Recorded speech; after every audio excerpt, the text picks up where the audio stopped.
Hoy nos visita el doctor Néstor Solari, que es un destacado estudioso. Él es doctor en Derecho en la Universidad de Buenos Aires, es profesor titular en la facultad, en la Universidad también de Buenos Aires, en la cátedra de Familia y Sucesiones. Es director de la revista La Ley, la revista de Derecho de Familia de la Ley.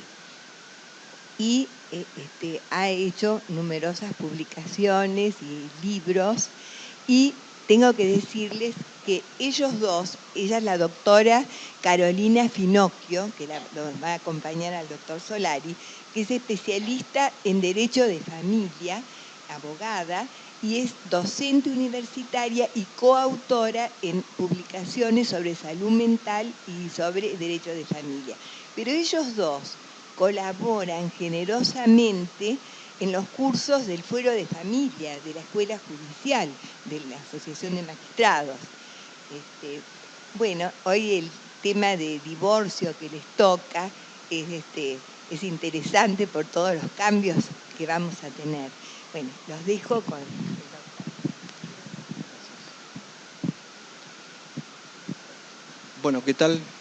Buenas tardes. También agradeciendo a la doctora la convocatoria y la presencia de ustedes en este ciclo de varios encuentros que tiene que ver con la reforma y en este caso con uno de los aspectos que hace el derecho de familia, que es la parte de matrimonio, que como ustedes saben tienen, además de todas las partes del derecho civil y comercial que han sido modificadas con esta unificación civil y comercial, en lo atinente al derecho de familia en particular tiene reformas sustanciales, y en este caso una de las tantas, en la parte de matrimonio, contempla una reforma sustancial respecto al régimen vigente, en particular con uno de los aspectos que vamos a ver, que son los aspectos centrales o el aspecto central de esta reforma en lo que tiene que ver con la institución matrimonial, que es el abandono o el cambio sustancial del régimen en cuanto al sistema de divorcio, ¿no? Pasando de un sistema de divorcio causado a un sistema de divorcio incausado. Y que acá se ve claramente la incidencia de la autonomía de la voluntad en la institución matrimonial, porque en el régimen vigente el divorcio, o en su caso la separación personal, para acceder al mismo, la ley requiere causas o razones que se aleguen y se prueben. En este sentido, la disolución del matrimonio no está dada por la voluntad, o no basta la sola voluntad de las partes, sino es necesario alegar y probar las causas, razones que dan lugar a las distintas causales de divorcio y separación personal. En ese sentido, el orden público tiene una incidencia importante, y más allá de que en los últimos años se ha ido avanzando hacia el divorcio remedio, se mantiene en ese caso el sistema de divorcio con causa en el régimen vigente, y es lo que cambia sustancialmente en el régimen nuevo, porque el cambio a un divorcio incausado o sin causa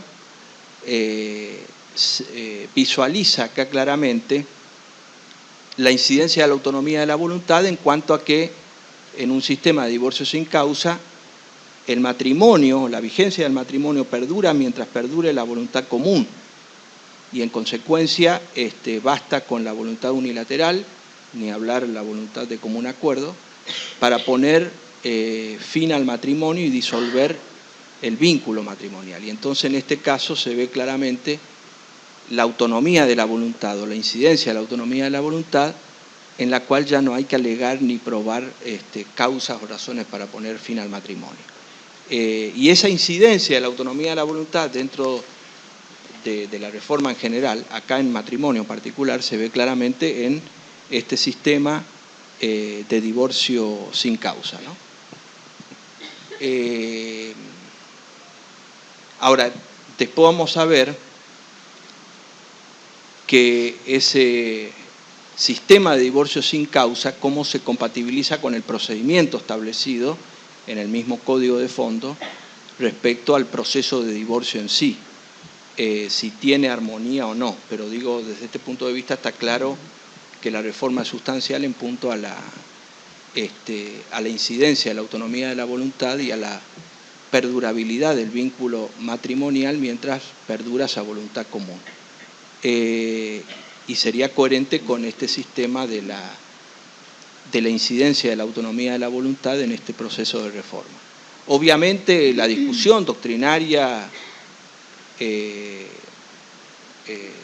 clara en este sentido y por lo tanto, más allá de que un sector muy importante de la doctrina entiende que el divorcio debe ser o seguir siendo con causa y otros sin causa, pero digo, más allá de esa discusión doctrinaria válida, lo cierto es que la ley ha cambiado sustancialmente este régimen vigente. Yo creo que está bien este cambio en el sentido del divorcio sin causa porque en atención a los criterios actuales de la sociedad, la vigencia de un matrimonio no debería tener una perdurabilidad mayor que esa voluntad de las partes. Dicho de otra forma, el orden público en este tema, no veo la trascendencia o la importancia para mantener vigente un matrimonio cuando uno o ambos ya no tienen el deseo de continuar casados. Por lo tanto, ese hecho de que históricamente el derecho exigía las causas o razones, digamos, tiene que ver más con un sistema antidivorcista, cuando no existía el divorcio, y en ese contexto el divorcio era excepcional porque el matrimonio estaba dado, concebido como algo que duraba de por vida, y por eso es que esa disolución era excepcional. En el contexto actual, y más allá de la perdurabilidad o el sentido de perdurabilidad que tiene el matrimonio, ya no existen las razones sociológicas ni tampoco jurídicas que hagan, digamos, que uno tenga que acceder a un procedimiento de tener que alegar y probar las causas para obtener eventualmente un divorcio, ¿no? Pero bueno, más allá de eso, decía, la discusión doctrinaria siempre está abierta en ese contexto, ¿no? Aclarando de que hay un sector muy importante de la doctrina que entiende que debe ser el divorcio con causa.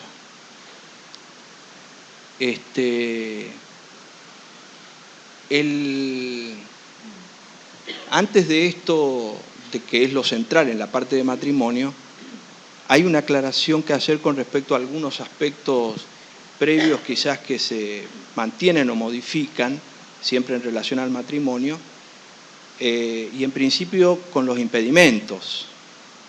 Se mantiene obviamente la estructura de los impedimentos matrimoniales, en el sentido de que hay un principio general, no dicho ni en el régimen actual ni en el nuevo, pero que surge tácitamente, de que toda persona tiene la aptitud nupcial, e inversamente lo que hace la ley, actualmente en el 166 y ahora en el 403 creo que, establece los impedimentos.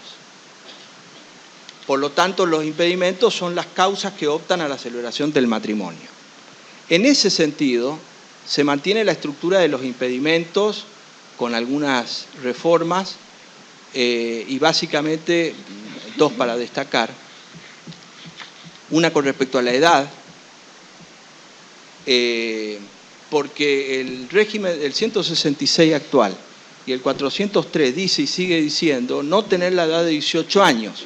O sea, coincide la aptitud nupcial con la mayoría de edad, a diferencia de lo que era hasta el 2009, cuando la mayoría de edad era 21 años, o hasta en el 2008, cuando había la diferencia entre hombre y mujer, 18 y 16. Ahora coincide y sigue coincidiendo la aptitud nupcial con la mayoría de edad. Entonces dice no tener 18 años los celebrantes. Y sigue diciendo lo mismo. Pero en realidad esto está mal en el nuevo régimen, cuando el 403 mantiene esto de los 18 años, porque después, en el 404, cuando habla de dispensa, en el nuevo, distingue según el que quiere celebrar el matrimonio tenga más o menos de 16. Es decir, si tiene 16 años y los padres, ahora, ¿no? en el nuevo digo, si tiene 16 años y los padres le dan la autorización, se puede casar, se pueden casar. Es decir, no es necesario la dispensa judicial. Sería necesario, estamos hablando del nuevo, la dispensa judicial cuando él o los padres, según el caso, no den la autorización. Entonces ahí tendría que recurrir a la dispensa judicial. En cambio, por debajo de 16 años siempre se requiere la dispensa judicial.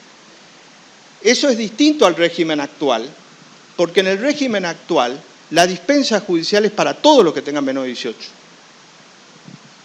Por eso digo, el 403 debió decir no tener la edad de 16 años, porque en realidad, digamos, la dispensa judicial es una institución que nació en el derecho para remover eventualmente un impedimento. En el derecho actual vigente, el único impedimento que se puede remover eventualmente es la edad. En este caso, no tener 18 años. Más allá de la autorización de los padres, digo, si no tiene 18 años tiene que recurrir a la dispensa judicial en el régimen actual.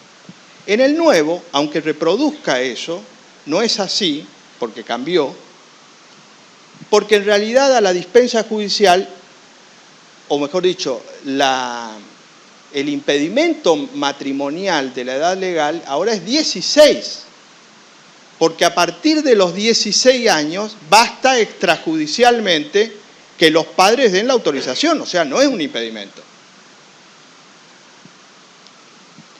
El impedimento sería si los padres no dan una autorización, que sería el viejo juicio de disenso, que en realidad es un juicio de disenso, no es técnica, a pesar que no lo contempla, ¿sí? Digamos, técnicamente en el derecho se distingue la dispensa judicial del juicio de disenso. La dispensa judicial es para remover un impedimento legal que solamente lo puede hacer un juez, y excepcionalmente. En cambio, el juicio de disenso es cuando yo tengo la edad legal, pero mis padres, que me tienen que dar la autorización porque soy menor de edad, no me la dan.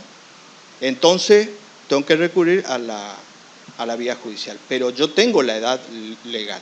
Y por eso digo, el 403 debió decir no tener la edad de 16 años. Hago esta aclaración porque al leer uno de 18 años dice, bueno, es igual. No, pero el 404 es muy claro en este sentido, lo que estoy diciendo, porque dice 404, dispensa judicial. En el supuesto del inciso F, o sea, no tener 18 años, el menor de edad que no haya cumplido la edad de 16 años puede contraer matrimonio previa dispensa judicial, el que no cumplió 16 años. Pero dice, el menor que haya cumplido la edad de 16 años puede contraer matrimonio con autorización de sus representantes legales. A falta de esto puede hacerlo previa dispensa judicial. Y acá confunde dispensa con juicio de disenso. Pero bueno, más allá de la terminología incorrecta, tiene que quedar claro que con el nuevo régimen, si yo tengo 16 años y mis padres me dan la autorización, me puedo casar, cosa que hoy no. Sí o sí, hoy tengo que recurrir a la dispensa judicial, si tengo menos de 18 años. Y la otra aclaración es que se introdujo otra dispensa judicial. Antes solamente existía para el impedimento de falta de edad legal, el único en el régimen actual, y en el Código Nuevo hay un nuevo caso de dispensa judicial eventual, que es la falta de salud mental, que no hay en el régimen actual. El 405 dice, en el supuesto del inciso G, es decir, no tener en el inciso G leo exactamente como dice ahora,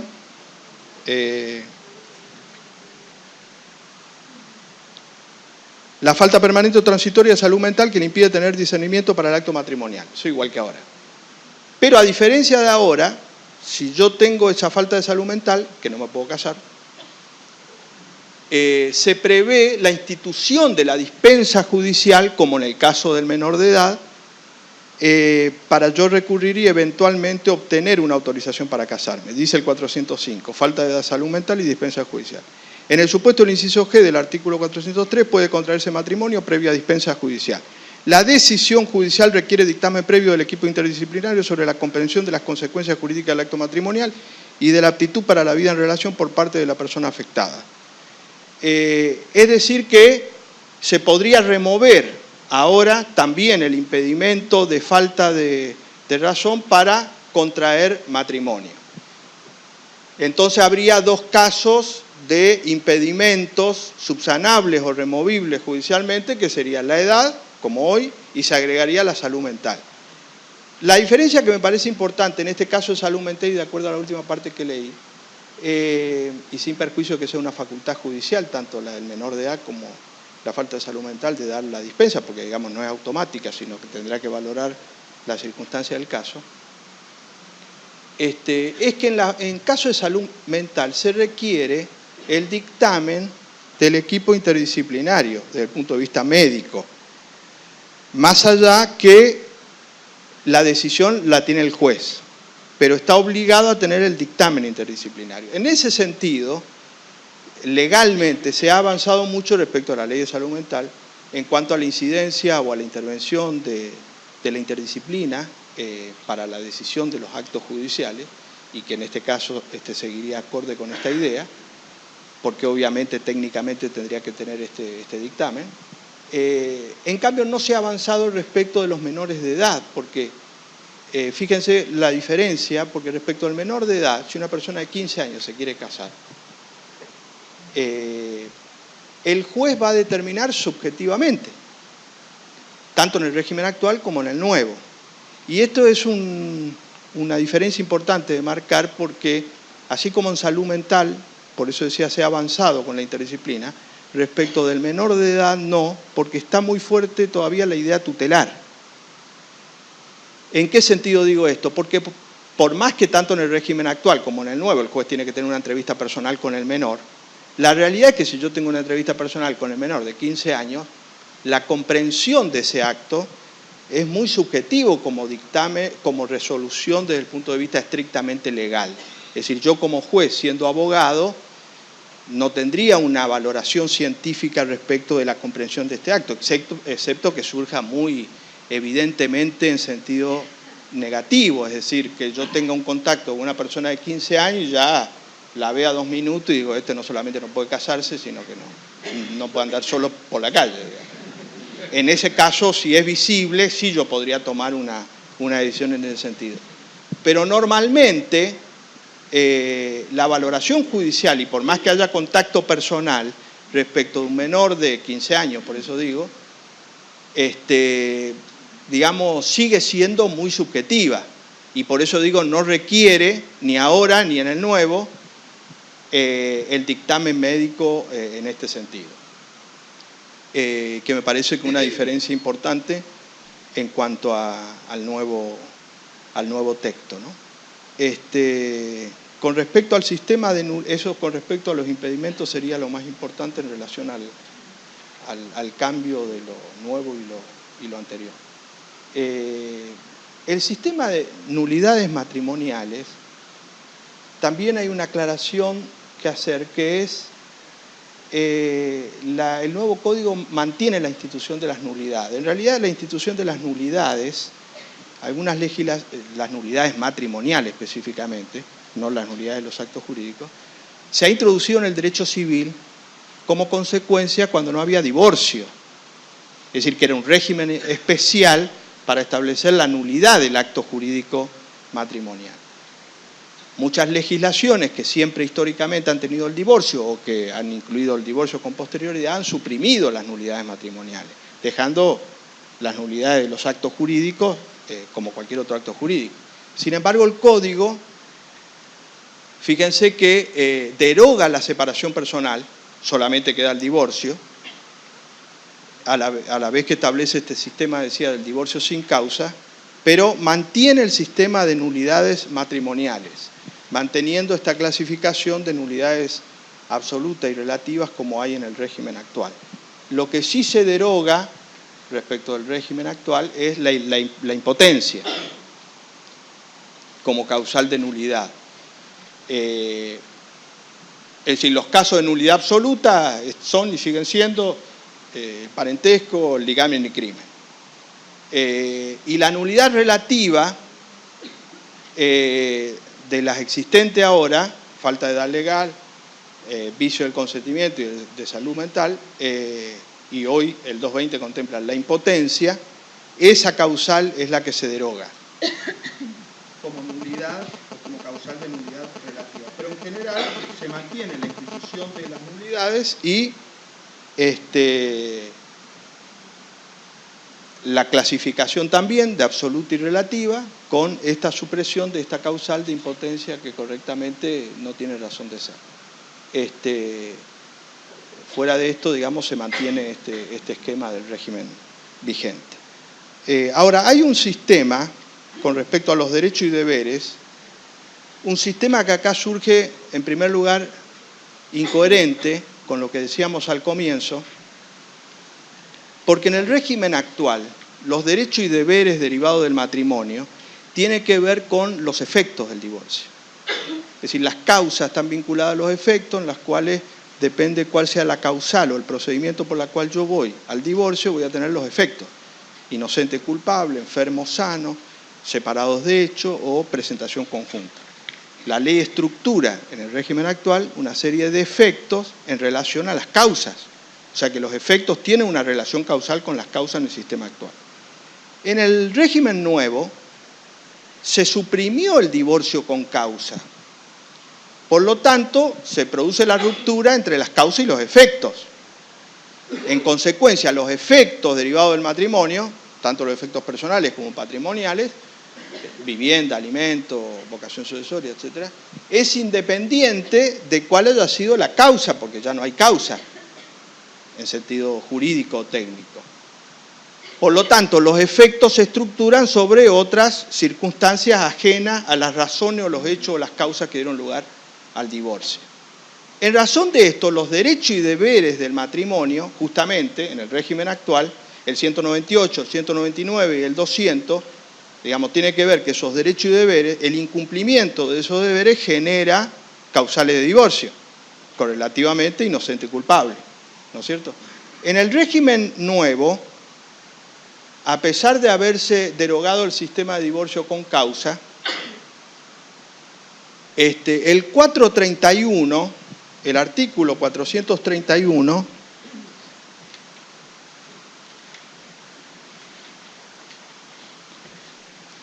dice, sí.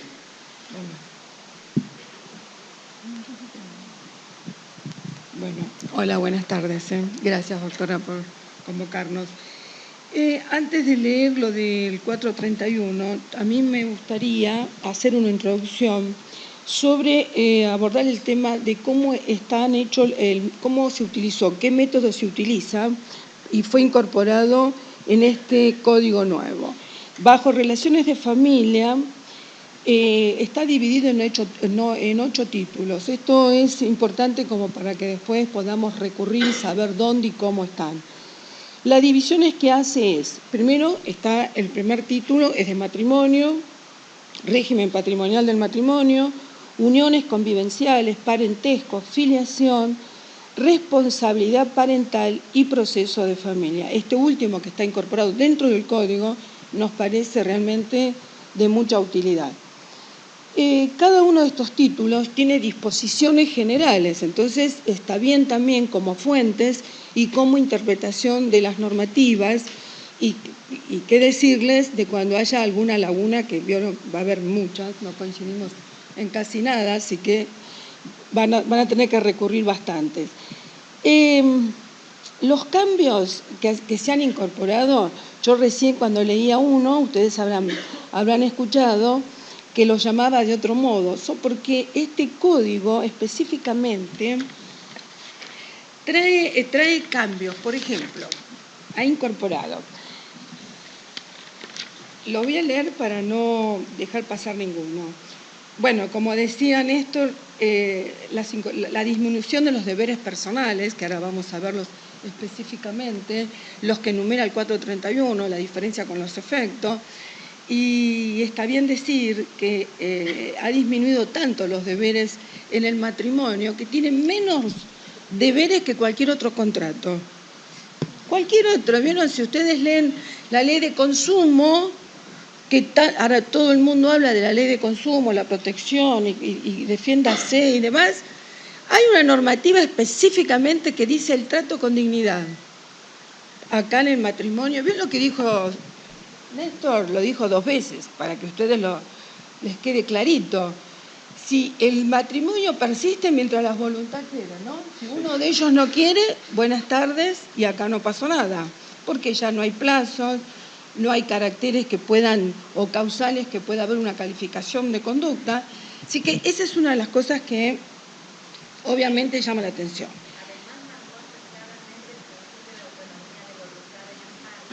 Sí.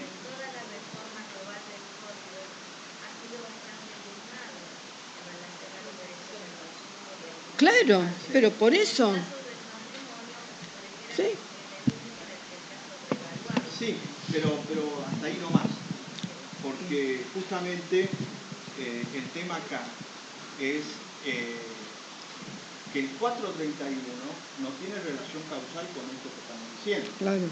Porque el 431, en esto de los derechos y deberes que decíamos que en teoría ha desaparecido por la autonomía de la voluntad, en el sentido que quedaría, digamos, librado a la voluntad de las partes y por lo tanto no a un cumplimiento con consecuencias legales, el 431, conforme a esta lógica, solamente debiera establecerse el deber de asistencia, que tiene que ver con una consecuencia básica y elemental de la relación, digamos, de familia.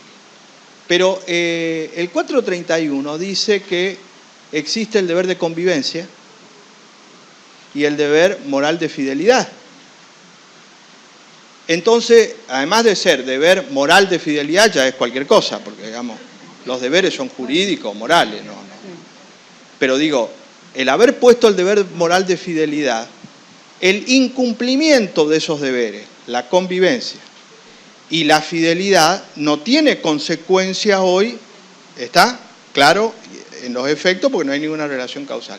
Entonces, acá se abre una postura, lamentablemente, que jurídicamente es sostenible, diciendo, bueno, pero si la ley en el 431 estableció que estos son deberes, el incumplimiento tiene que tener una consecuencia jurídica. Entonces yo me puedo ir por los principios generales de la responsabilidad civil para demandar por daño y perjuicio. No es el sentido de la reforma, pero es lo que ha producido. Porque la lógica es esa.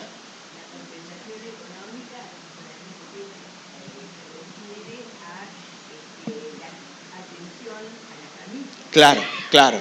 Sí, sí, es una institución específica que se establece en razón de lo que es la compensación económica. Pero fuera de esto, esos deberes que establece el 431 son incompatibles con el sistema de divorcio. Entonces está claro que a los fines del divorcio no puede tener ninguna consecuencia. Bueno, pero entonces, válidamente un juez puede decir, pero si la norma establece el deber legal, es porque yo tengo, frente al incumplimiento, que establecer una consecuencia, porque si no, no habría diferencia entre la Biblia y el Código Civil. Digamos. Claro, pero por eso digo, lamentablemente se puso esto del 431 porque la coherencia hubiese sido que no estuviere. Pero la realidad es que está. Está claro que no puede tener incidencia respecto del divorcio. Eso está claro porque el divorcio es sin causa. Pero entonces, esa situación puede dar lugar a los daños y perjuicios. Entonces, el problema de esto sería que, conforme a este criterio, que se va a dar seguramente, porque va a haber discusión en este sentido y es totalmente válida. Eso, tenemos que ver, y si les parece a ellos, después hacemos un debate sobre esto, porque esto de daños y perjuicios es interesante. Pensar solamente a aquellos que ahora tienen una culpabilidad y tal vez, que también tenemos que ver con el artículo 7 cómo lo vamos a utilizar, el daños y perjuicios, o si quiere pedir daño moral, que ahora se va a llamar no patrimonial, tiene que ir por las normativas generales. Claro, justamente el problema de esto es que desplazaríamos del fuero de familia al fuero civil. O sea, trasladaríamos el conflicto familiar del juicio de divorcio a el juicio de daños y perjuicios. Con lo cual sería lo mismo, peor. Claro. Por eso digo, acá el problema es que esta incoherencia está. Y esta incoherencia está y por lo tanto va a dar lugar o puede dar lugar claramente a esta discusión porque jurídicamente es sostenible tanto una como otra. Yo creo que no debiera dar lugar a los daños y perjuicios, pero en realidad el problema es que el 431 está. Y entonces digo, por un lado, desde el punto de vista teórico, uno dice, bueno, sí, el divorcio es sin causa, sí, está bien, pero esta situación hace que al menos sea incoherente en estos aspectos, en estas cuestiones, ¿no? Así que eso hay que señalar como criterio de que seguramente, más allá de cuál sea la postura mayoritaria y minoritaria, seguramente se va a abrir a debate en ese sentido. Que esto también es importante analizarlo, esta y las demás consecuencias, porque justamente este código se aprobó a libro cerrado. Y en consecuencia, digamos, todo lo que en teoría se dijo, muchas veces cuando bajamos a la práctica, no es tan así. Por lo tanto, digo, este sistema de incoherencias que van a tener los jueces dentro de la normativa, porque es un texto que ha sido, la realidad, aprobada a libro cerrado, sin el debate correspondiente en cuanto al texto sobre ya hecho, digo. En el recinto ha sido aprobado sin el debate de cada uno de los artículos, que muchos de esos artículos, estas incoherencias, en el debate hubieran surgido. Entonces alguien levantaba la mano y decía, ¿y ahora cómo hacemos? Ah, no, está bien, es incoherente. Vemos a ver cómo hacemos la coherencia. Eso no se dio. Por eso en ese contexto hay que tener presente de que estas incompatibilidades que son lógicas y de sentido común van a surgir mucho. Y hay muchas en este sentido. Esto sin perjuicio de destacar la reforma en cuanto a que si la discusión es si había que reformar o suprimir el Código de Vélez, está claro que es un punto de discusión intrascendente. Digamos, acá el punto de discusión es el contenido de las normas y no la reforma en sí. Pero eso es importante porque es aplicable a muchas instituciones que por artículos tiene o puede tener incoherencia en razón de estas situaciones puntuales. Por eso yo creo que acá adquiere, esto lo voy a decir, no lo digan afuera, no te escucha nadie. Los jueces tienen una función muy importante porque el control de constitucionalidad justamente tiene un proceso interno que ha pasado por distintas etapas. Es cierto, está claro que la reforma es legal en el sentido que pasó por el Congreso, digamos, pero el control de constitucionalidad que hizo el legislador es cero, porque se votó a libro cerrado. Entonces acá es importante, los jueces, en el caso contrario, este control de constitucionalidad, a diferencia de otras leyes, es importante porque tiene que ser más riguroso, porque en realidad aquel proceso lógico que pasa por un sistema de la Cámara o de las cámaras, que tiene este control primario, digamos, en este sentido, la realidad es que no ha habido, más allá de que a uno le guste o no le guste, esto es así, es decir, está claro que se aprobó a libro cerrado. Con lo cual, estas particularidades son importantes porque muchas veces son contradictorias con los mismos fundamentos, ¿no es cierto? En lo que usted decía recién, la autonomía de la voluntad. Está claro que se destacó la autonomía de la voluntad para la institución matrimonial. Entonces, ¿qué hace acá el deber de fidelidad?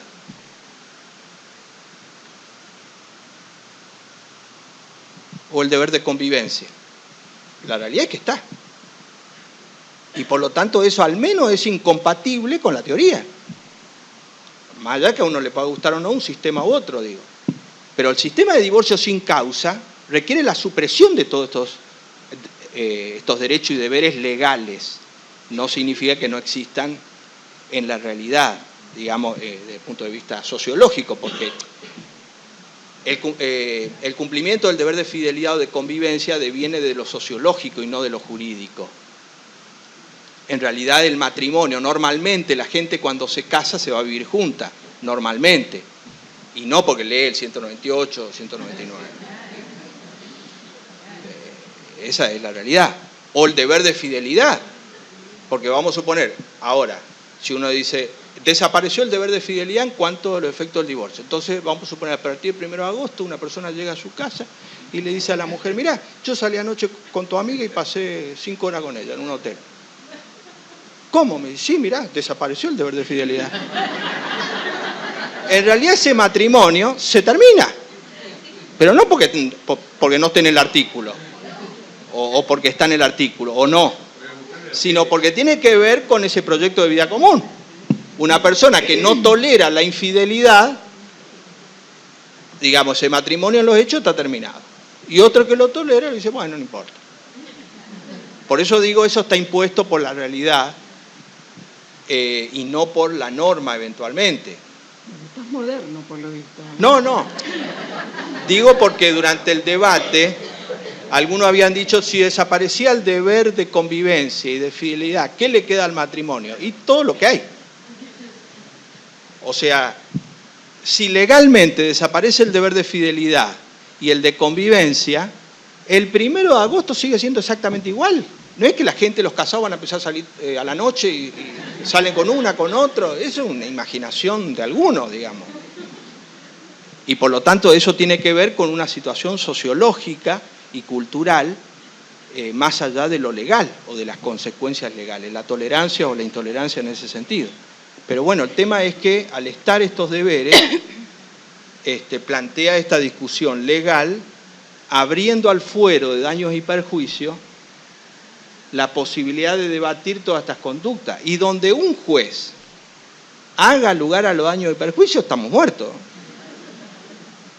Ahí, digamos, se va a trasladar todo el conflicto del matrimonio al fuero civil. Incluso aunque la mayoría lo niegue, porque ¿cuál es el problema si un juez abre esto? Que los abogados lo van a presentar.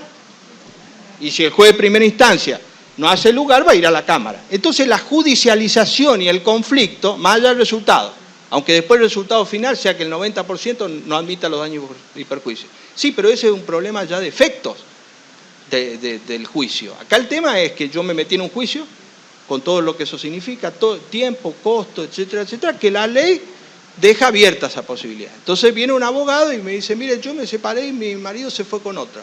Yo le digo, no, la verdad que ahora el divorcio es sin causa. Bueno, se va otro abogado y le dice, no, señor, usted tiene daño y perjuicio. Y dice, este es el que sabe. El otro no, dice el otro. Le va a decir, sí, vamos a hacer una acción de daños y perjuicios. Esa persona va a hacer la acción de daño y perjuicio. Va a durar 2, 3, 4 años, lo que fuera. Y después si rechaza, bueno, el juez le hará, este juzgado un desastre, le dirá. Pero ya es tarde. Digamos, el cliente ya se metió en un juicio. Ya está. Y la realidad es que ese es el escenario. Entonces la conflictividad y la controversia se mantiene. Por lo menos no es coherente con la idea de supresión de las causas o las razones en cuanto a los efectos legales. Lo que se suprimió, sin lugar a dudas, sería respecto del divorcio en sí, pero no respecto de las consecuencias que puede dar este lugar. Por eso hay que, digamos, tener presente y estar atento porque es una temática bastante controversial y que legalmente, al estar en el código, va a haber abogados que van a presentar y va a haber jueces que van a hacer lugar. Digamos, en ese sentido, lo que se va a debatir es quién está a favor y quién está en contra. Pero más importante parece esto de los efectos del divorcio, porque esto que ha trascendido del divorcio sin causa, que yo estoy de acuerdo, también hay que aclarar de que si nosotros nos vamos al código, el contenido, la teoría no coincide con la forma o con el procedimiento. ¿Por qué? Porque el primer artículo, el 437, dice divorcio, legitimación. el divorcio se decreta judicialmente a petición de ambos o de uno solo de los cónyuges. Ahí está claro. Ya no hay que alegar ni probar las causas o razones que dieron lugar al divorcio. O sea, el divorcio puede ser a pedido unilateral hoy o presentación conjunta. Hasta ahí está bien, en el sentido de que coincide con el divorcio sin causa. Ahora, el artículo siguiente dice requisito y procedimiento del divorcio, que es lo que vale. Claro. El 438 dice toda petición de divorcio, o sea unilateral o de común acuerdo, debe ser acompañada de una propuesta que regule los efectos derivados de este, punto y coma. La omisión de la propuesta impide dar trámite a la petición. O sea que los convenios, clásicamente llamados ahora convenio regulador, lo que sería el 236, que hoy es facultativo para la presentación conjunta, en el sistema nuevo pasan a ser obligatorios la propuesta o el acuerdo o el convenio regulador de todos los efectos del divorcio en el proceso de divorcio, de tal forma que es una condición de admisibilidad de la demanda. Es decir, yo llego y digo, me quiero divorciar. Bueno, sí, está bien, entonces quiere divorciar y se va a divorciar sin ninguna duda. Pero para obtener la sentencia de divorcio, más adelante, yo estoy obligado a acompañar todos estos acuerdos. Entonces acá viene el primer problema para la gente de cómo uno le va a explicar, primero el profesional y después la justicia, esto del divorcio sin causa, cuando la gente dice, bueno, ahora, y esto ha trascendido en los últimos 3 años, ahora yo me caso y al otro día me puedo divorciar, porque no hay plazo, no hay causa. Es un invento. Yo al otro día lo que voy a querer es divorciarme. Pero para llegar al divorcio, primero tengo que ir con un abogado. Porque tengo que hacer un proceso judicial. Digo, acá ya abandono otra orientación de la legislación extranjera, más coherente con el sistema de divorcio sin causa, que es el divorcio administrativo. Hay en otras legislaciones donde, al ser el divorcio sin causa, yo puedo ir al registro civil y divorciar. solamente el divorcio, no otros aspectos. En ese sentido, yo mañana me puedo divorciar. Acá está claro en el nuevo código que tiene que haber un proceso judicial. Proceso judicial. El divorcio es sin causa, pero tengo que ir a un proceso judicial que me dicte una sentencia y esa sentencia de divorcio la tengo que inscribir en el registro. Entonces yo empiezo. Hoy digo, estamos el 1 de agosto. Bueno, ahora me quiero divorciar. Divorcio sin causa. Mañana, 2 de agosto, me tengo que ir a buscar un abogado. Y hay que ver, digamos, quién es el abogado, si me aconsejan, etcétera. Bueno, me voy al abogado. Llego, lo conozco al abogado, llego a la tarde al abogado, al estudio.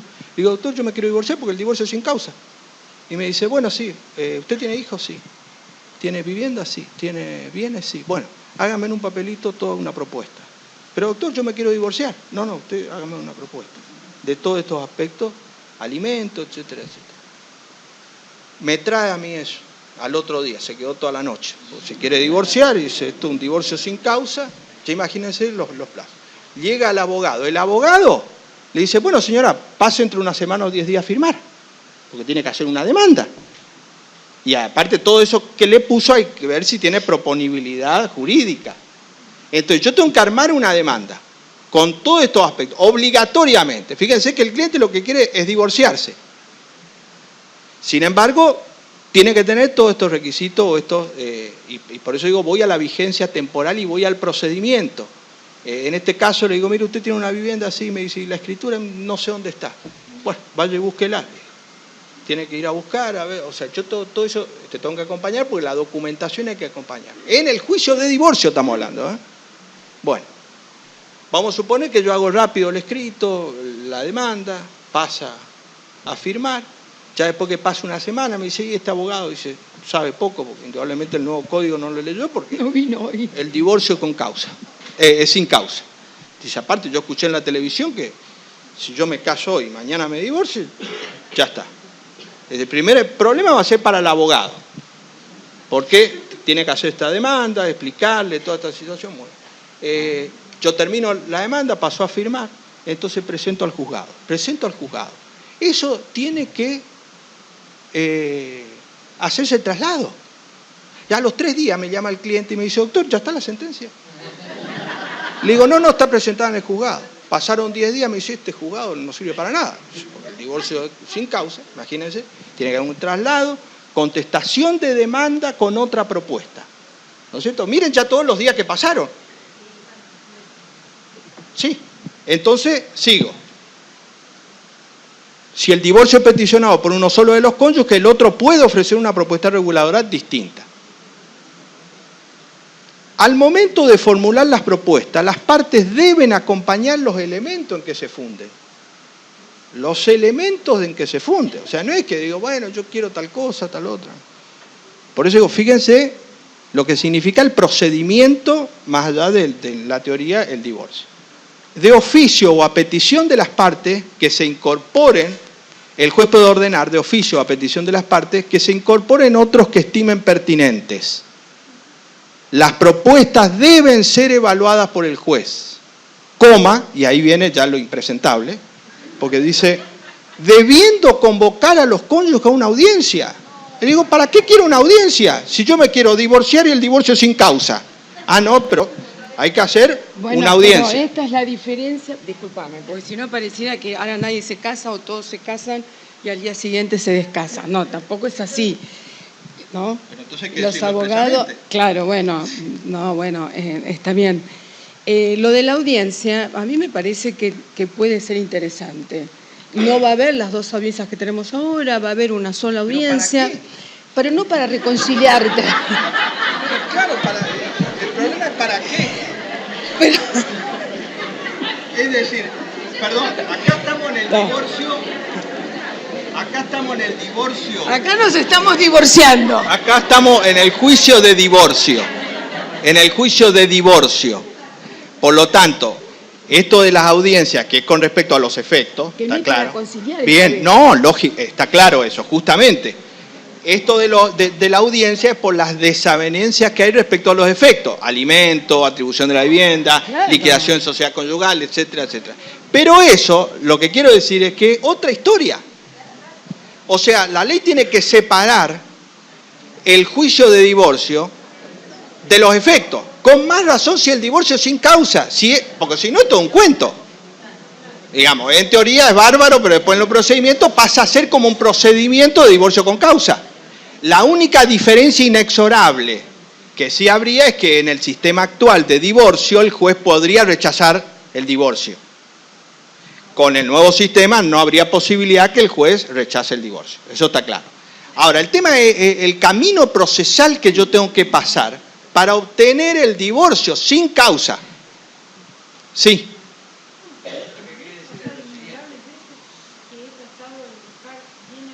No sé quién habla.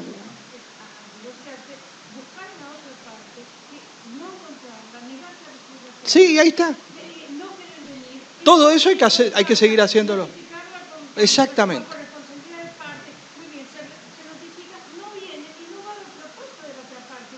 Claro. Y el problema para la gente es que usted le va a cambiar de abogado. Porque va a decir, usted no sabe hacer nada. Claro, porque la gente escucha lo que escucha, dice. Hoy el divorcio es sin causa, entonces yo mañana me divorcio. Vayan a sacarle esto hoy a la gente. Y esto, por eso digo, lo que nos interesa a nosotros en este caso es marcar claramente ese aspecto, porque en realidad esto en teoría es bárbaro, pero la realidad es que el procedimiento está establecido acá y entonces tiene que ver con todo este tiempo. Entonces no hay divorcio unilateral, ¿no es eso? Sí, hay divorcio en el sentido que yo el divorcio lo voy a obtener, pero voy a tener que pasar por todo esto, sí. Después lo hacemos.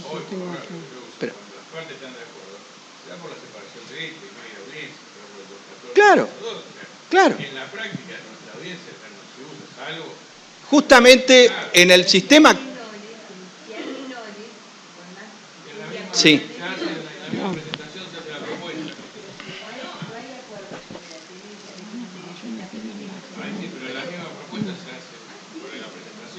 Claro, pero en el sistema actual,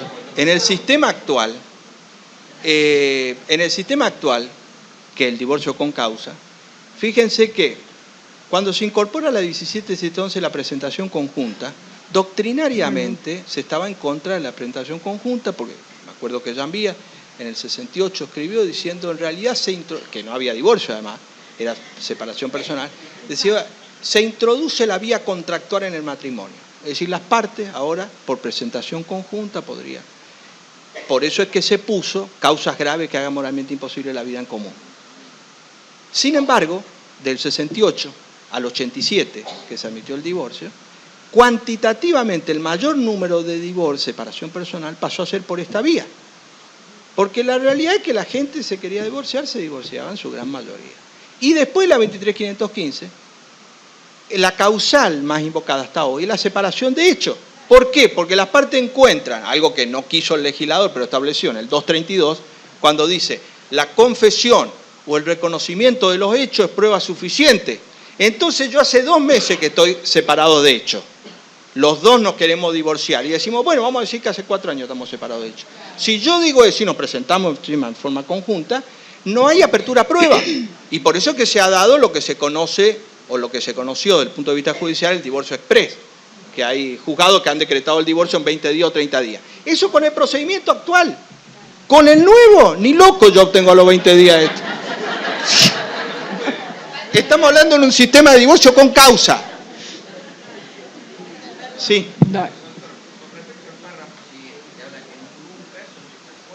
Exactamente. Exactamente.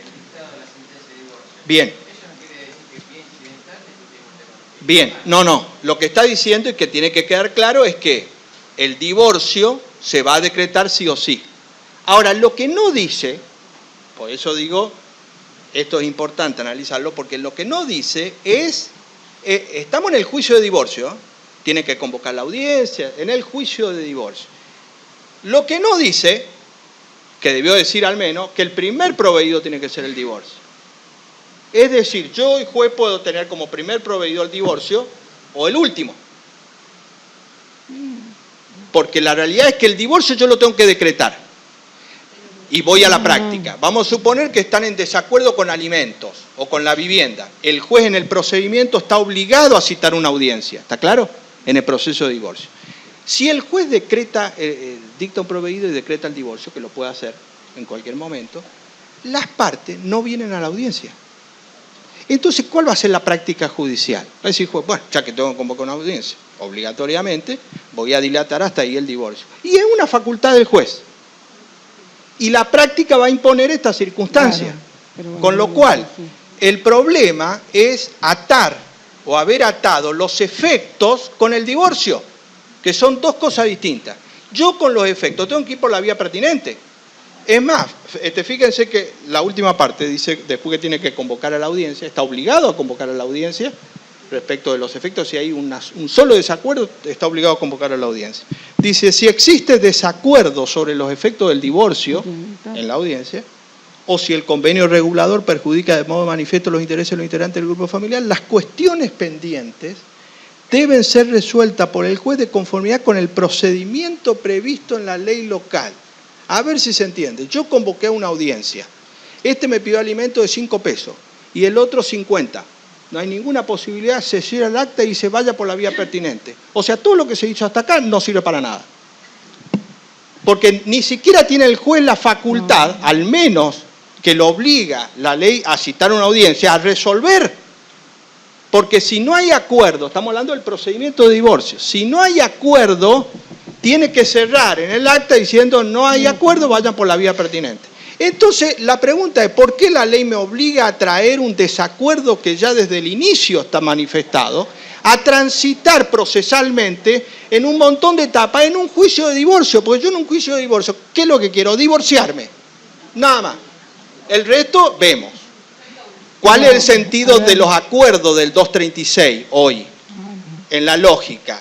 Justamente, cada cuestión tiene una vía pertinente por la vía que corresponde. En el juicio de divorcio, se inventó en la legislación extranjera, lógicamente, todos los acuerdos, porque yo digo, ya que me estoy divorciando, yo estoy de acuerdo con los alimentos, entonces acompaño un acuerdo y el juez me homologa y yo evito el procedimiento respectivo. Y en esa lógica está dada. Ahora, cuando hay acuerdos, si hay desacuerdo, ¿para qué introducir en un proceso que es ajeno a esa cuestión?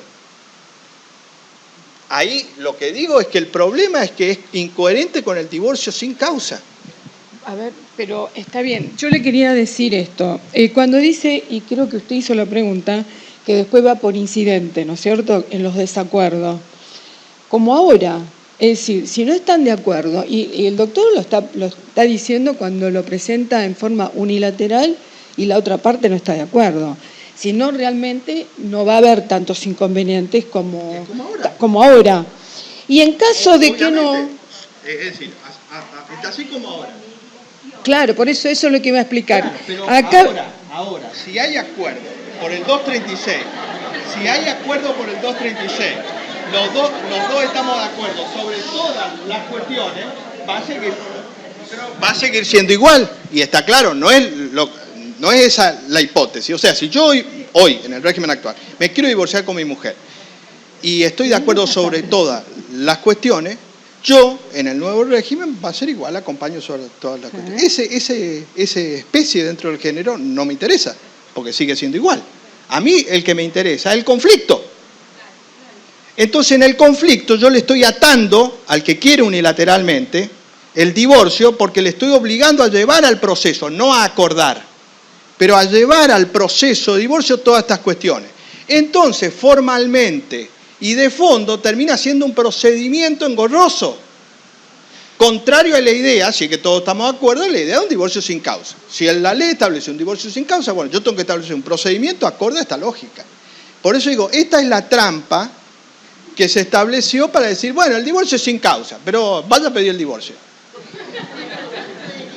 Sin contar un aspecto mucho más perverso, que es hoy en el régimen actual, la parte patrimonial.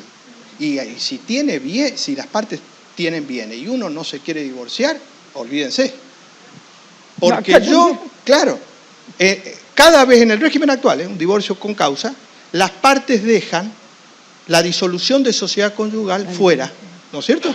Muy bien, no denuncian los bienes. Muy bien.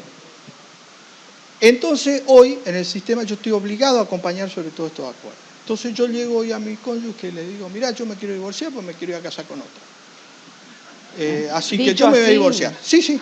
Entonces mi cónyuge me dice, no, yo no me quiero divorciar. Le digo, bueno, pero ahora el divorcio es sin causa. ¿Listo? Yo me voy al juez, yo me voy al abogado. Le digo, me quiero divorciar. Mi cónyuge no se quiere divorciar. Entonces me dice, bueno, ¿ustedes tienen bienes? Sí, tenemos 5 departamentos gananciales.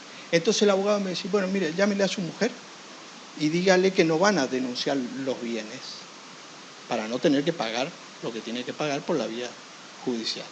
Entonces yo la llamo a mi mujer y le digo, mira, esos 5 bienes que tiene, que hay, gananciales, no lo vamos a denunciar. Ah, no, dice, ¿vos te querés divorciar?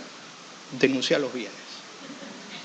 Con lo cual, por eso digo esto es importante, por lo cual, frente a un sistema, irónicamente esto, de un divorcio sin causa, el acceso a la justicia, para yo tener una sentencia de divorcio, voy a tener que pagar todo esto obligatoriamente. Y digo, en este sentido vamos a seguir en el mismo conflicto de la negociación, porque yo te voy a dar el divorcio y dice, bueno, mirá, hay una cuenta que hay en Miami de $300.000. Bueno, si te querés denunciar, si te querés divorciar, anda a denunciar esa cuenta. Digo, no, mira, me quedo como separado de hecho. Le digo. Ya está. Esa es la realidad. Entonces, el acceso a la justicia, ¿de qué? Del divorcio sin causa. Yo estoy atado a consecuencia ajena a esto. Y esto va a seguir pasando. Por eso digo, no es casual esto, porque esto tiene un aspecto totalmente de complejidad respecto al procedimiento que va a llevar a esta situación. Entonces yo, para acceder al divorcio, que es cierto, el divorcio sin causa, etcétera, voy a tener que ver todas estas cuestiones. Y la realidad, por eso decía que me parece que es incoherente con un sistema de divorcio sin causa. No, digamos, no que esto sea mejor o peor, esto de la audiencia, o que no haya o que haya, pero digo, no me parece compatible con la idea de un divorcio sin causa, sí. Después,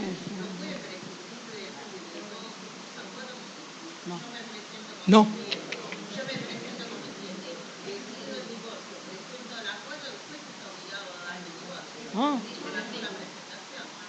No.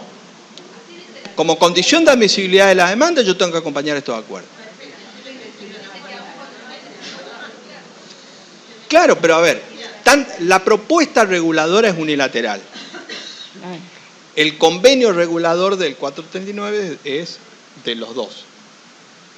Ahora, de los dos puede ser que estén de acuerdo o en desacuerdo. Porque no obligatoriamente yo puedo estar en los 10 ítems de acuerdo con mi cónyuge. El convenio regulador sería en el caso que haya una presentación conjunta. Ahora, tanto el convenio regulador como la propuesta reguladora unilateral no necesariamente tienen que estar de acuerdo. Lo que es obligatorio es llevar al proceso esto.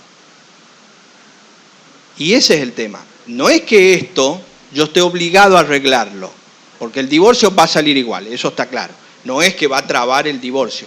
Pero el problema es que yo tengo que llevar al proceso de divorcio esto. Y cuando todo esto yo tengo que llevarlo, y estamos en desacuerdo, al menos en una cosa, el juez está obligado a convocar una audiencia. Y entonces esa convocatoria a la audiencia es sobre los efectos. Ahora, si hay acuerdo después en la audiencia, se homologa lo que se tiene que homologar o no. Pero si no hay acuerdo sobre una o 10 cosas, el juez cierra el juicio de divorcio, decreta el divorcio, o si ya decretó, cierra el juicio de divorcio, diciendo que tiene que pasar por la vía pertinente. Lo que quiero decir es que no solamente que está obligado a llevar estos acuerdos, sino que no me garantiza que se acuerde en ese procedimiento. Entonces la pregunta es, ¿para qué llevo? Si estamos en desacuerdo, ¿para qué vamos a introducir acá? En realidad el tema de los acuerdos, lo que sería como nuestro, el 236, en el 87, cuando se aprobó la ley de divorcio vincular en la Argentina, el 23.515, la que rige actualmente la ley de matrimonio, fue una copia del derecho español del 81.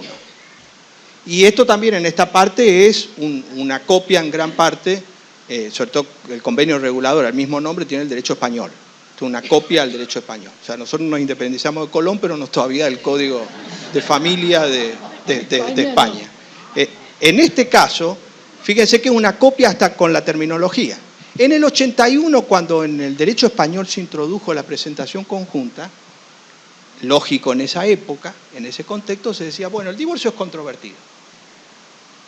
Entonces, si las partes quieren un divorcio, cuando era potestad del Estado, ¿no es cierto?, cuando había que alegar las causas y las razones. Si las partes quieren una presentación conjunta y se quieren divorciar, entonces yo los obligo a acordar. Entonces en el derecho español, en el 81, se estableció, bueno, usted tiene dos procedimientos, o el controvertido, o yo le doy el divorcio por presentación conjunta sin introducir las causas y razones, pero ustedes están obligados a acordarme esto. Eso fue un incentivo de lo que era o lo que sería hoy la mediación, desde el punto de vista, o ver más desde el punto de vista extrajurídico, la idea de obligar, entre comillas, a las partes a tratar de acordar o conceder o digamos, de ceder estos derechos, esta situación que tiene, a cambio del divorcio, de una forma elegante de introducir este aspecto como negociación y dar entonces el divorcio a cambio de esto. En el 87, lo que es hoy el 236 nuestro actual, se copió textualmente del derecho español. Y en el debate, en Senado y en diputado, acá, el verbo era debe. Entonces un legislador levantó la mano y dijo, estaba hablando del 87, estoy hablando de un sistema de divorcio con causa. En el debate se dijo, no, mira, acá estamos confundiendo dos cosas. Una cosa es el divorcio y los otros son los acuerdos. Entonces, las partes, en presentación conjunta, están de acuerdo en divorciarse, lo cual no quiere decir que estén de acuerdo en todas las otras cuestiones. Entonces, si las partes están de acuerdo sobre alguna o todas las cuestiones, acompañan, y si no, no. Entonces se cambió el verbo debe por puede, y así quedó. El 236 dice claramente, los cónyuges en presentación conjunta podrán acompañar acuerdos, o sea que es facultativo, está claro. Y esa lógica hace que, estoy hablando de un divorcio con causa, esa lógica hace que yo independice una cuestión de otra. Es decir, yo hoy con mi cónyuge puedo estar de acuerdo en el régimen actual, en divorciarme por presentación conjunta y estar peleado respecto a alimentos, régimen de bienes, vivienda, etc. Lo que estamos de acuerdo en divorciarnos, listo, obtenemos el divorcio y por la otra vía iríamos por la vía pertinente. Ahora en un régimen de divorcio sin causa, sin causa, hay que traer todos los efectos. O sea que en el procedimiento de divorcio, a lo que voy en el procedimiento de divorcio, se produce una complejidad respecto de los actos procesales y el tiempo que dura, que es independiente del divorcio en sí. Con lo cual eso hay que, primero el profesional lo tiene que entender desde el punto de vista que, bueno, no es que voy, pido el divorcio y ya está. No, yo tengo que hacer todo esto. Además también con los costos, porque yo, profesional, tengo que hacer una demanda sobre todo esto y a lo mejor no arreglaron nada. Y son costos, porque yo trabajé. Digamos, yo sé que lo que querían era el divorcio, pero yo tuve que introducir todos estos aspectos. Bueno, esto suma, todo costas, etcétera, etcétera. La pregunta es ¿para qué? Ahí es donde no veo, no encuentro una explicación razonable en este sentido. En realidad, la respuesta o la explicación de esto es fácil encontrarla porque en este 438 hay una forma que la justicia puede encontrar como respuesta, primero el profesional y después los jueces aún de oficio, porque en el régimen nuevo. Si yo en el régimen nuevo declaro la inconstitucionalidad del verbo debe por puede, soluciono todo. Porque yo me llega una demanda de divorcio o una propuesta reguladora donde hay desacuerdo. Si hay todo acuerdo, bueno, dicto el divorcio, homologo, está todo igual que hoy, no hay ningún problema. Pero digo, respecto a estos desacuerdos, si yo declaro la inconstitucionalidad del verbo debe, yo dicto el divorcio y cierro el juicio. Y le digo, vayan por la vía pertinente. Yo creo que esa es la solución que hoy el profesional tiene que plantear para que sea acorde con este divorcio sin causa. Entonces, a mí no me atan los efectos. Digo, ¿en qué sentido no me atan? Porque si yo me declaro, abro el juicio, me declaro competente, por más que declare el divorcio, automáticamente, tengo que declarar una audiencia. Tengo que citar una audiencia obligatoriamente, porque es obligatorio citar una audiencia si hay algún desacuerdo. Con la posibilidad de que no haya acuerdo. Y frente a este desacuerdo, con la imposibilidad de que yo, juez, pueda resolver en esa audiencia. Con lo cual no veo el interés en dilatar el procedimiento, con todo lo que eso significa, para llegar al mismo resultado que eventualmente que no haya desacuerdo o que se dicte divorcio. Por eso digo, en este caso, no es intrascendente, si yo declaro la inconstitucionalidad del verbo debe, hago acorde la teoría con la práctica. O sea, estamos en un sistema de divorcio sin causa. Y no creo que sea contrario a la ideología del proyecto, del código, porque me dices el divorcio sin causa. Bueno, muy bien, yo en este sentido declaro la inconstitucionalidad del verbo debe, decreto el divorcio y se cerró el expediente. Vaya después por la vía que corresponda. Fíjense que si hoy en un sistema de divorcio sin causa se declaró la inconstitucionalidad de audiencias, del 236, se declaró la inconstitucionalidad de los plazos de la separación de hechos sin voluntad de unirse, el 204 y 214, se declaró la inconstitucionalidad de los plazos del 205 y 215, en un sistema de divorcio con causa. Esta es la realidad hoy. Frente a un sistema de divorcio sin causa, no podemos establecer un procedimiento que sea mucho más engorroso. Y esto lo va a ver el profesional, el juez, a poco andar, porque en primer lugar, el juez está obligado a decretar el divorcio. Entonces, la primera pregunta que va a hacer el juez dice, ¿para qué hay un expediente judicial de esto? Si yo no tengo ningún control de legalidad respecto de esto, en el sentido que yo estoy obligada a decretar el divorcio. Entonces, la primera pregunta de sentido común es ¿para qué hacer una causa judicial? Con todo lo que eso significa de costo, tiempo, forma, etcétera, etcétera. Entonces, si hacemos eso, vamos a suponer que mantenemos el sistema judicial en el sentido para acceder al divorcio, por lo menos hay que establecer un procedimiento que sea acorde con esta lógica. Porque conforme a esto va a ser una situación costosa, engorrosa y de tiempo. Y no le encuentro Vos decís que no. la lógica. Sí. Hemos visto desde la presentación de los casos, pero en la incomparecencia de algunas partes, ¿qué sanción hay para el que no se quiere presentar? Y bueno, ahí está el problema de haber hecho una causa judicial, Claro. que es lo que evitó en la legislación extranjera el divorcio administrativo. El divorcio administrativo lo tienen países que aún tienen divorcio con causa. Imagínense, en presentación conjunta. Japón, por ejemplo. Colombia, Brasil, Perú, México, me estoy olvidando algunos, tienen el divorcio administrativo. Cuba tiene divorcio administrativo. Sí, administrativo, el administrativo tiene dos especies. Una que es el administrativo puro, o sea, yo me voy al registro civil y digamos, acuerdan el divorcio y se hace el acta respectiva. Y hay otra especie que es el notarial, que en realidad yo tengo que hacer por escritura pública y después, claro. Eso, digamos, yo creo que para el divorcio solamente creo que bastaría el administrativo puro. Porque en definitiva, vuelvo a repetir, no me hace perder ningún derecho de los efectos y es totalmente independiente. Y si el divorcio es sin causa, la pregunta es: ¿para qué yo tengo que hacer un proceso judicial? Para traerle al oficial público una sentencia de divorcio que diga los divorcié. Si ya está dicho. El sistema de un proceso judicial es cuando es el sistema de divorcio con causa, porque obviamente la facultad o la potestad judicial es eventualmente que se cumpla lo que se tiene que cumplir para dar o no dar el divorcio. Ahí está claro.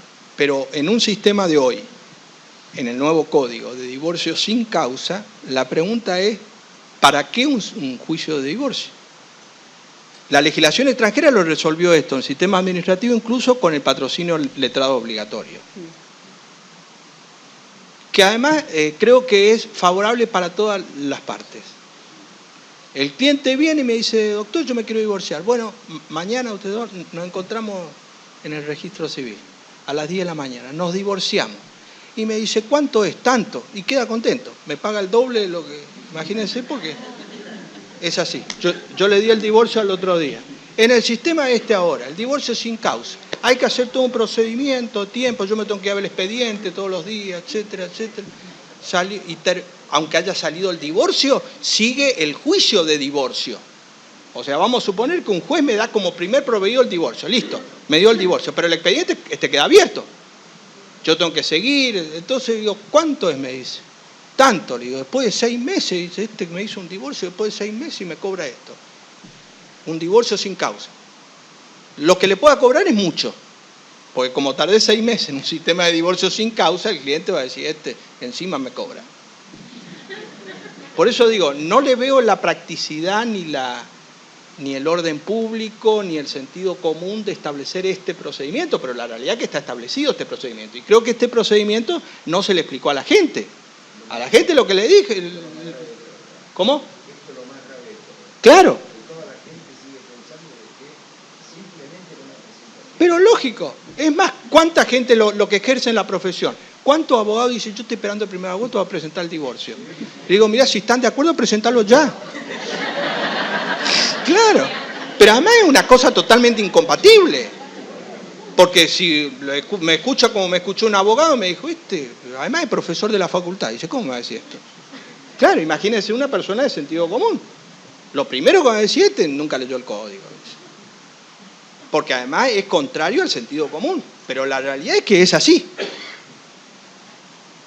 Y el problema va a ser que lo que tenemos que buscar son los recursos o el sistema para desarticular esto que es... Y también para el sistema judicial, porque el sistema judicial tiene que hacer un expediente, fíjense, hay veces que no hay, doctora, horario para hacer audiencia. Entonces dice, una audiencia donde se están peleando sobre todos estos aspectos en el juicio de divorcio. Usted sabe que tiene que convocar una audiencia dentro de 20 días, 30 días o 40 días y dice: esto no se van a poner de acuerdo ni loco. La pregunta es: ¿para qué tengo que hacer una audiencia? Sí, estoy obligado a hacer una audiencia. O sea, todo eso es contrario por donde lo mire uno.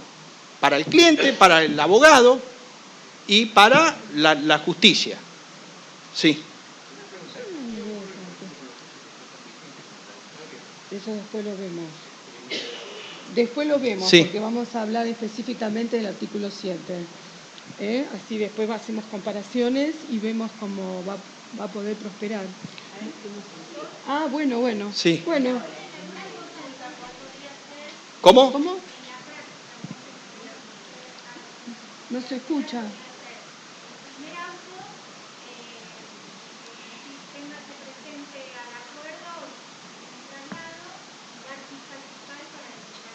Sí. Sí. O el último. No. Es claro. A ver, si el expediente mío agarra un juez antidivorcista, me mata. Porque la realidad es que procesalmente el juez lo que está obligado a decretar el divorcio. Ahora, puede decretar el divorcio en el primer proveído o en el último. Entonces vamos otra vez a lo mismo. Hay 3 juzgados. Dice, no, este juzgado a los 10 días, 20 ya te decreta el otro y después la audiencia. Pero a ver, volvemos a lo mismo de siempre. Llevémonos un poco por la normativa, está bien todo esto, pero en ningún caso el desacuerdo en el convenio suspende el dictado de la sentencia. Porque ¿saben qué? Esto que vamos a pedir de inconstitucionalidad y demás va a tardar más que un razonamiento lineal para encauzar esto.